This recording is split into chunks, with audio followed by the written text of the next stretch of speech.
Geger, dari mulut buaya Sri Mulyani ke mulut koar-koar Purbaya. Oleh Kristovita Wiloto, Chairman Strategik Indonesia, drama di balik istana, hari Senin, tanggal 8 September tahun 2025, rakyat Indonesia terkejut. Sri Mulyani, Menteri Keuangan yang selama ini digambarkan dunia sebagai sosok berkelas internasional, tiba-tiba diganti oleh Presiden Prabowo Subianto. Penggantinya bukan orang asing bagi dunia pasar modal, Purbaya Yudisadewa, mantan Kepala LPS Lembaga Penjamin Simpanan, seorang ekonom senior yang pernah lama berkecimpung di dana reksa. Purbaya ternyata terbukti sebagai titipan oligarki Luhut Panjaitan, dan sebagai hasil konspirasi bersama Presiden Prabowo, serta mengelabui kejahatan Sri Mulyani terhadap rakyat Indonesia. Di layar televisi, wajah Purbaya muncul dengan senyum penuh percaya diri. Tetapi hanya dalam hitungan menit, pasar bereaksi keras.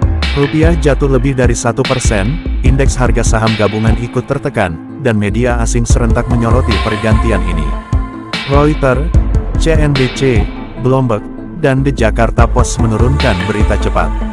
Drama reshuffle ini seperti adegan film. Di satu sisi ada tepuk tangan bagi wajah baru. Di sisi lain ada teriakan kaget dari pasar, rakyat, dan analis luar negeri. Semua bertanya-tanya, apakah ini tanda Indonesia akan lebih kuat, atau tanda Indonesia masuk ke lubang yang lebih dalam? Kronologi lengkap peristiwa. 1. Akhir Agustus tahun 2025 suara-suara keras.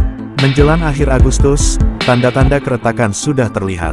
Beberapa media melaporkan ada ketegangan di lingkar dalam pemerintahan soal cara membiayai program makan siang gratis, kenaikan anggaran pertahanan, dan strategi fiskal ke depan. Di publik, muncul protes terkait ketidakpekaan pejabat dalam berbicara soal rakyat miskin. 2. Tanggal 8 September tahun 2025 keputusan mengejutkan.